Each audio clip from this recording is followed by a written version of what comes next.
আটাইতকৈ সম্পদশালী কোন, আটাইতকৈ বুদ্ধিমন্ত কোন, আটাইতকৈ জ্ঞানী মানুহ কোন। গতিকে আপোনালোকে জানিব, কিন্তু জানিলেই নহ'ব। ভগৱানে কৈছে তোমাক মই জ্ঞানটো দিছোঁ মোৰ কামত প্ৰয়োগ কৰিবলৈ, মোৰ কামত প্ৰয়োগ কৰিবলৈ শিকিবা। মই মানে এটা আত্মা, মই মানে পৰিয়াল, মই মানে সমাজ, মই মানে অনুষ্ঠান, মই মানে প্ৰতিষ্ঠান, মই মানে দল, মই মানে সংগঠন, মই মানে জড় জগত, মই মানে জীৱ জগত, মই মানে নিখিল জগত।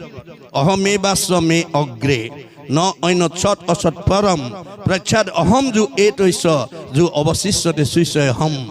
আদিত মই, মধ্যত মই, শেষত ময়েই থাকিম। তুমি দেখা জগতখন মিছা, জগত মিথ্যা, ব্ৰহ্ম সত্য, ব্ৰহ্মহে সঁচা। ব্ৰহ্ম কি? জীৱ ব্ৰহ্ম এইব কেৱলম, জীৱই ব্ৰহ্ম। আপুনি তৃণমূল এটা আত্মাৰ পৰা পৰিয়াল, সমাজ,